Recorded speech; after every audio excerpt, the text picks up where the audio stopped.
तुम्ही सुद्धा सेक्स करण्याच्या अगोदर वायग्राची गोळी घेता का, ज्याच्यामुळे तुम्हाला कॉन्फिडन्स येते, व्यवस्थित इरेक्शन येते आणि त्याच्यामुळे तुम्हाला बरं वाटते. परंतु आता ती गोळी घेतली तरी इरेक्शन येत नाही, किंवा गोळी जर सोडून जर दिली तर इरेक्शन येतच नाही, आणि किंवा घेतलेली आहे किंवा घेणार आहात तर हा व्हिडिओ पूर्ण बघा. यामध्ये वायग्राबाबत आपले जेही काही प्रश्न असतील त्या सर्व प्रश्नांची उत्तरे मिळतील. वायग्रा म्हणजे काय आहे, ती कशा प्रकारे काम करते, ती कोणी घ्यावी, ती कोणी घेऊ नये, तिचे फायदे काय, तिचे साईड इफेक्ट काय आणि ती कशी घ्यावी, याची आपल्याला सवय लागते का, आणि जर सवय लागली असेल तर म्हणजे त्यापासून जे आपल्याला साईड इफेक्ट झालेले आहेत त्यातून कशा प्रकारे मुक्त व्हावं, कसं बाहेर यावं, याचं सविस्तर शास्त्रीय मार्गदर्शन या व्हिडिओमध्ये आपल्याला होणार आहे.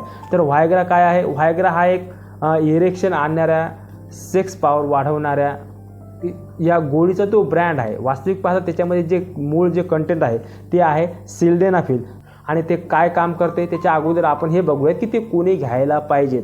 ज्या लोकांना सेक्स करण्याची इच्छा आहे, म्हणजे ज्यांच्यामध्ये लिबिडो आहे परंतु काही फिजिकल आणि मेंटल किंवा तुमच्या नात्यातल्या संबंधामुळे तुम्हाला काय व्यवस्थित इरेक्शन येत नाही, आणि अशा वेळेस तुम्हाला लगेच सेक्स करायचा आहे, तर अशा वेळेस ही गोळी तुम्हाला या ठिकाणी तुमच्या लिंगाच्या ठिकाणी इरेक्शन आणण्याचं काम करते. म्हणजे काय करते सिल्डेनाफिल? काय करते की आपलं शरीर जे संपूर्ण ते व्यवस्थित ब्लड फ्लोवरती चालते. आता या ठिकाणी मी जे डोळे मिचकावत आहे किंवा हे हात खालीवरी करत आहे, तर हे जे करत आहे हे कशामुळे? माझ्या मेंदूकडून माझ्या हाताला या ठिकाणी रक्ताद्वारे मॅसेज आलेला आहे.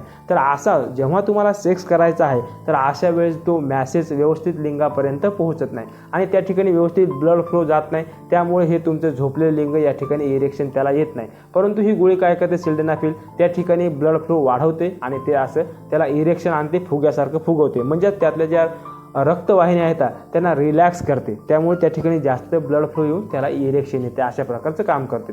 तर ही ज्या लोकांना इरेक्शन येत नाही त्या लोकांनी ही गोळी घ्यायला पाहिजे, आणि कोणी घेऊ नये. मला तर असं वाटते पर्सनली की तरुणांनी मुळीच घेऊ नये. ज्या लोकांना कसल्याही प्रकारचा प्रॉब्लेम नाही आहे क्रिटिकल, त्या लोकांनी तर मुळीच घेऊ नये.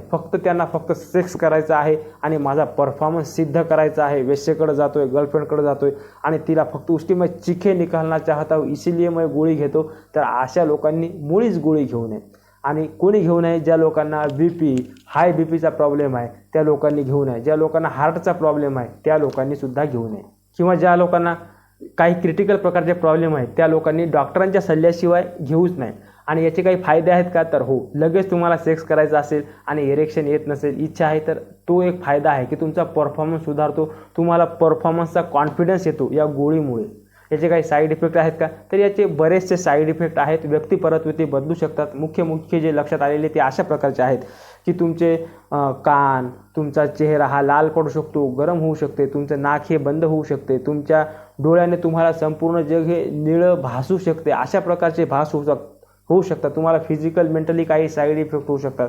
तर मेंटली काय होऊ शकतात की तुमचा जो कॉन्फिडन्स जो आहे, तुमचा जो परफॉर्मन्स आहे तो त्या गोळीवरती डिपेंडन्सी होऊ शकते की गोळी घेतल्याशिवाय आपल्याला सेक्स करताच येणार नाही, असा तुमच्या सबकॉन्शियस माइंडचा विश्वास होऊ शकतो. त्यामुळे प्रत्येक सेक्स करण्याच्या अगोदर ती तुम्हाला गोळी घ्यावीच लागेल, म्हणजे तुम्ही त्या गोळीच्या पारतंत्र्यात जाल. ही साईड इफेक्ट आहेत. आणखी एखादा मेजर होऊ शकतो का? माझा जीव वगैरे जाऊ शकतो का? कदाचित होही शकतो. अशा बऱ्याच प्रकरणामध्ये झालेला आहे. काय आहे, ही गोळी घेतल्यानंतर, व्यवस्थित सेक्स झाल्यानंतर, डिस्चार्ज झाल्यानंतर हे इरेक्शन जायला पाहिजे. परंतु कधी काही प्रकरणामध्ये रेअरली असं होते की हे 1, 2, 3, 4 तासापर्यंत इरेक्शन जात नाही. का जात नाही? कारण की या गोळीमुळे आपल्या शरीरामध्ये जे पतलं असलेलं रक्त व्यवस्थित पाण्यासारखं वाहते, ते घट्ट होते तेलासारखं, आणि मग ते या ठिकाणी व्यवस्थित फ्लो करत नाही संपूर्ण शरीरामध्ये.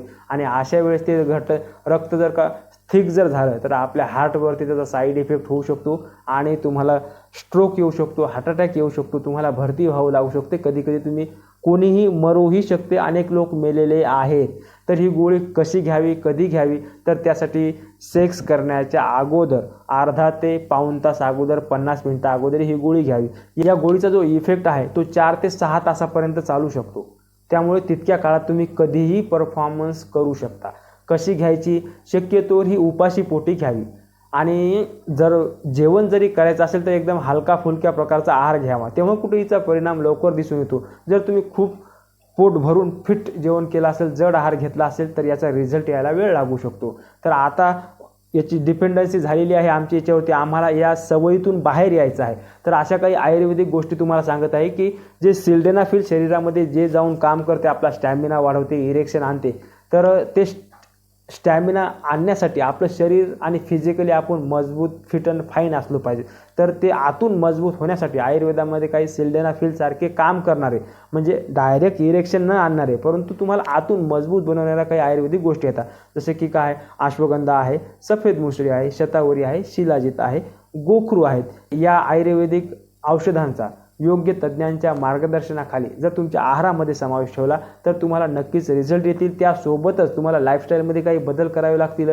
वेळेवरती लवकर उठणे, योग, प्राणायाम, सूर्यनमस्कार या गोष्टींचा आपल्या जीवनामध्ये समावेश ठेवणे, योग्य प्रकारचा डाएट घेणे, 6 ते 8 तासाची झोप घेणे आणि या माझ्यामध्ये काहीतरी प्रॉब्लेम आहे हे अगोदर मनातून काढून टाकणे. त्यासाठी योग्य त्या व्यक्तींचं कन्सल्टिंग घेणे आणि अत्यावश्यक ते आयुर्वेदिक उपचार, आपल्या आहार थेरपीचा आपल्या जीवनामध्ये समावेश करणे. या बऱ्याच गोष्टीचे तुम्ही यथायोग्य प्रकारे पालन जर केलं तर नक्कीच तुम्ही या गोळीच्या साईड इफेक्टमधून, तिच्यावरती असलेल्या डिपेंडन्सीमधून बाहेर याल याची मला खात्री आहे. आणि अनेक लोक आलेले आहेत. याबाबत आपले कसलेही प्रकारचे प्रश्न असतील तर कमेंटमध्ये विचारू शकता किंवा आपल्याला यावरती सविस्तर मार्गदर्शन, कन्सल्टिंग घ्यायचे असेल तर दिलेल्या नंबरवरती संपर्क करू शकता.